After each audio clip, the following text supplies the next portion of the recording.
Célula, pequeño grupo de estudio bíblico de la Iglesia Presbiteriana Coreana de Baiside. Autor, Reverendo Dr. David Chon-sik Lee. Capítulo 190. Acuérdate, oh Jehová, de David y de toda su aflicción. Salmos 132, 1-18. Plegaria por bendición sobre el santuario. Cántico gradual.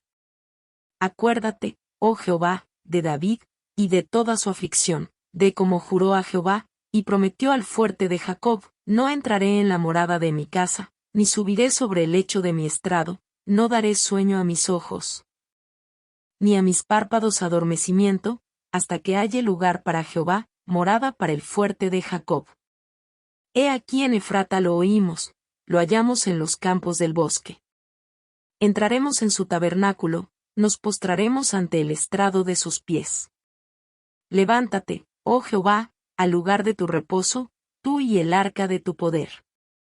Tus sacerdotes se vistan de justicia, y se regocijen tus santos. Por amor de David tu siervo no vuelvas de tu ungido el rostro. En verdad juró Jehová a David, y no se retractará de ello: de tu descendencia pondré sobre tu trono. Si tus hijos guardaren mi pacto, y mi testimonio que yo les enseñaré, sus hijos también se sentarán sobre tu trono para siempre. Porque Jehová ha elegido a Sión, la quiso por habitación para sí.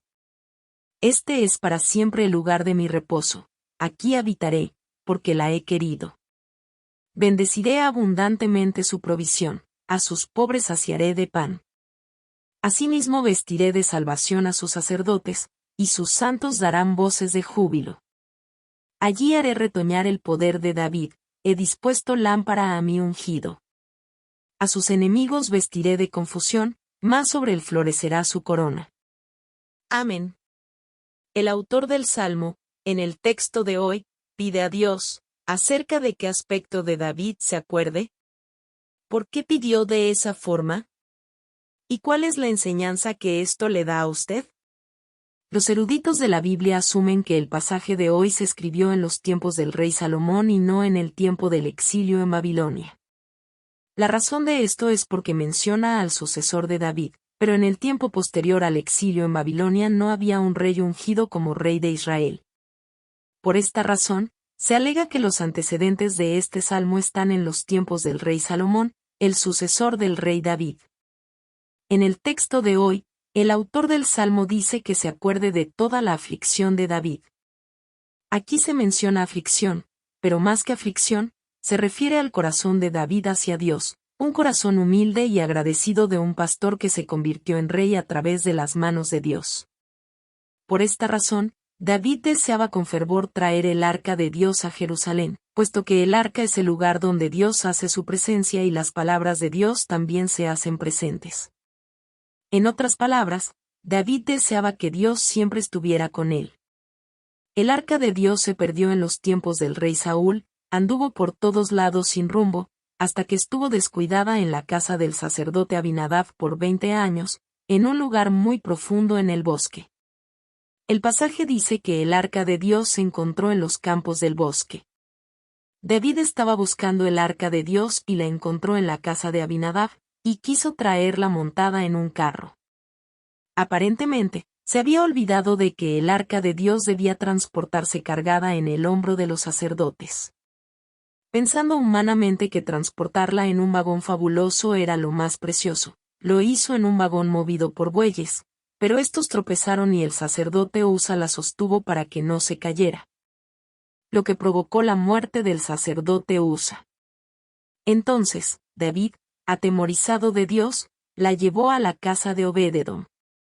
A los 3 meses, David escucha que la bendición de Dios se había hecho presente en la casa de Obed-edom, decide traer el arca de Dios, pero esta vez cargada en los hombros de los sacerdotes hasta Jerusalén. El primer deseo de David se había cumplido, pero David se sentía avergonzado de tener el arca de Dios en el tabernáculo, ya que él habitaba en un palacio lujoso y cómodo, por lo que desea construir un templo para Dios. Sin embargo, Dios recibe solo el corazón de David y permite que se construya el templo en el tiempo del rey Salomón. Por estas razones, David prepara todo lo necesario para la construcción del templo, ayudando a su hijo, además de que en sus últimos años de vida investiga y registra cómo se debe alabar y adorar a Dios en el templo. Esta forma de David muestra el amor verdadero de David hacia Dios.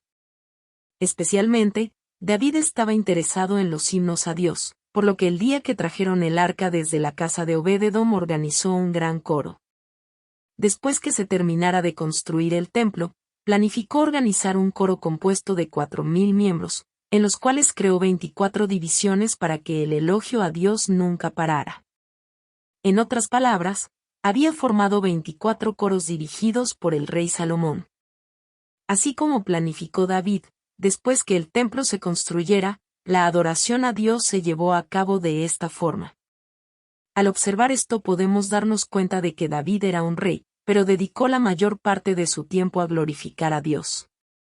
Por estas razones, el pasaje dice que Dios recibió el corazón humilde y afligido de David y Dios se acordó de David para siempre. La evidencia de esto es que hubo muchos reyes después de David, pero como David, ninguno. Todos vivieron para su gloria y abandonaron a Dios por su honor y gloria. Igual pasó con Salomón, pero David no era así, por lo que Dios siempre se acordó del pacto que había hecho con David y lo cumplió. Primero, su generación nunca se descontinuó, siempre sus descendientes sucedieron el trono. Y aún después del exilio hizo que Cristo viniera a través de la descendencia de David. Es decir, Dios cumplió a través de Jesucristo, quien es el Rey eterno, nunca va a perecer o descontinuar la generación de David.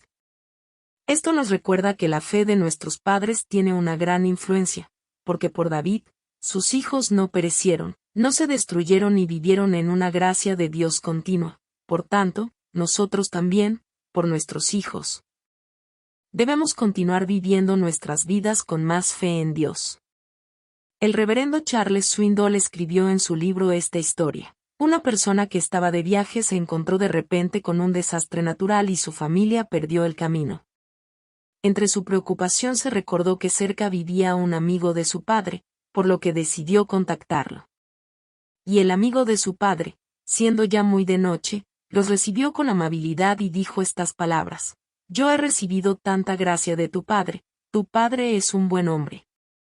Ese día, el hombre se sintió muy agradecido de su propio padre porque por su padre estaba recibiendo los beneficios de que su padre haya vivido como un hombre bueno.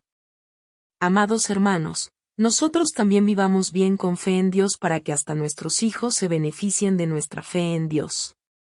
Los versículos 13 y 14 dicen: 13 porque Jehová ha elegido a Sión, la quiso por habitación para sí. 14 Este es para siempre el lugar de mi reposo. Aquí habitaré, porque la he querido. Estas palabras significan que Dios quiere tanto a David que desea habitar en Sión. En otras palabras, Dios quiere a los que aman y agradecen la gracia de Dios. Entonces, ¿cuál sería el resultado de esto? Dios nos da esa respuesta en el versículo 15. 15 Bendeciré abundantemente su provisión, a sus pobres saciaré de pan. Estas palabras dicen que Dios va a estar junto a nosotros y que no va a permitir que sus hijos pasen hambre. El versículo 16 dice: 16 Asimismo vestiré de salvación a sus sacerdotes. Y sus santos darán voces de júbilo. Igualmente, Dios va a estar junto a su pueblo para darnos la gracia de la salvación. Y el versículo 17. 17 Allí haré retoñar el poder de David. He dispuesto lámpara a mi ungido. En estas palabras dice que Dios le va a dar fuerza a David y que en su vida siempre habrá luz para que no exista la oscuridad. Y como Dios prometió a David, los últimos años de David fueron muy pacíficos. Y como las palabras del versículo 18, la corona de David floreció, haciendo respetar al rey David de generación en generación. Todo esto nos dice que nosotros también debemos vivir delante de Dios humildes y afligidos, nunca olvidar que estamos aquí por la gracia de Dios y estamos viviendo por la gracia de la salvación de Dios. Viviendo agradecidos como David lo hizo para que Dios nos bendiga para siempre. ¿Usted agradece verdaderamente el favor y la gracia de Dios hacia usted? Vamos a expresar ese agradecimiento como lo hizo David. Vamos a compartir lo nuevo que has sentido y decidido con las palabras de hoy.